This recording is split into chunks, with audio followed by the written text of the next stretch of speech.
everybody, welcome back to the channel and a little bit more Pillage. We had a couple of small things that we still wanted to cover from the Rise of Rome expansion, and that was the addition of general talents. And I say general talents, but they're very much specific for the factions that are brought to us in the expansion, so don't think that we can take these and use them for the original factions. That being said, a lot of interesting things happening here in addition to each faction's own special abilities and talents and all that stuff. So the first one, which we hope we're pronouncing correctly, is the Scramasso. 80 gold for this, so this is going to be a serious investment and definitely not for the smaller games, right? This would be like probably a large game, probably approaching like better part of 1,000 points, really just to justify this, right? Because 80 gold and a 1,000 point list is still about 10% of the list, and it's not even adding a figure to the table. But this is available for the Merovingian Franks, the Saxons, and the Visigoths. So your warriors carry these Scramassos, which are small single-bladed weapons, or swords, rather. So each of the warriors with one has that basically as a built-in improvised weapon. So you're getting that, even though the improvised weapons are free, so it's just a better version of that. But when one of your figures fights with that, they can re-roll failed rolls to hit.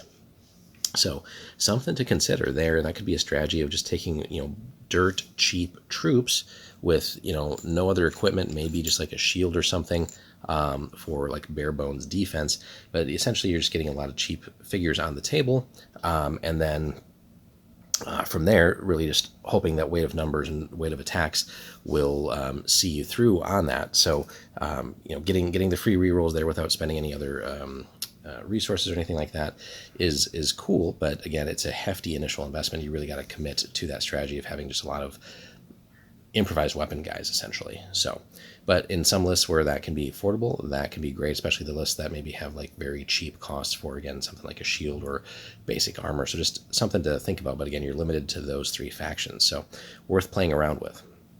The other one is pretty cool here, the Legion Wall. So it's 40 gold, available to the Romans, of course, the Romano Brits, and the Visigoths as well. So it's basically a better shield wall. And this, even in just a regular sized game, should be well worth the investment if you're going to commit to having enough troops to do this. So when you form a shield wall, your defense rolls are increased by +2 instead of the usual +1 bonus, which, basically you're going to just turtle up and make it almost impossible, barring some bad rolls, for the enemy to kill your guys. Essentially just, especially depending on the scenario, if you can get to a point that you need to dominate the map on, maybe it's like an important objective or something like that, and then just hunker down with the shield wall or the Legion Wall in this case, you might just be able to outlast the opponent, and really they can't do anything against you. So super cool there for those three factions. And then finally, one more for the Romans and Romano Brits. So some of our other factions do get left out on the general talents. A little missed opportunity, I'd say there. They probably could have come up with a couple more. But again, each of the factions has their own stuff to begin with, so this isn't necessarily a super downside. But the Cornu. So your warhorns are Cornua, bronze Roman warhorns with a distinctive silhouette. And again, 30 gold, Romans and Romano Brits.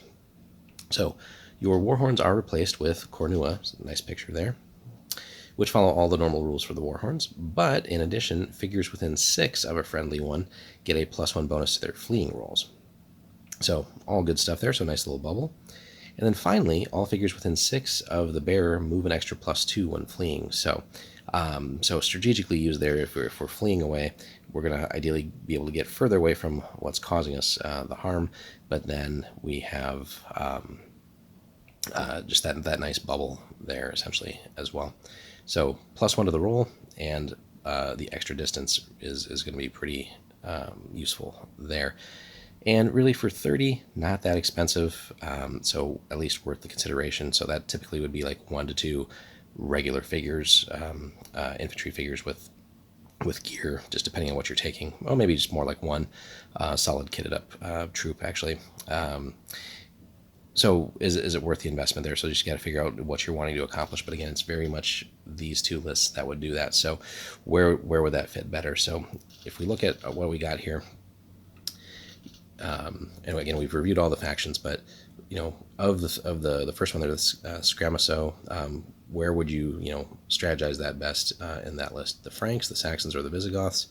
And then the Legion Wall, Romans, the Romano Brits, or the Visigoths. A lot of cool potential there, certainly, for all three of those lists. But then the last one with the upgraded horn here, Romans or Romano Brits, where do you feel like that would be the best investment? So quick tour here, guys, through the extra general talents. Don't forget those when you're playing your games of Pillage here with the Fall of Rome expansion. So easy to miss with everything else that the lists have going on themselves. Hope you enjoyed. We'll see you in the next one.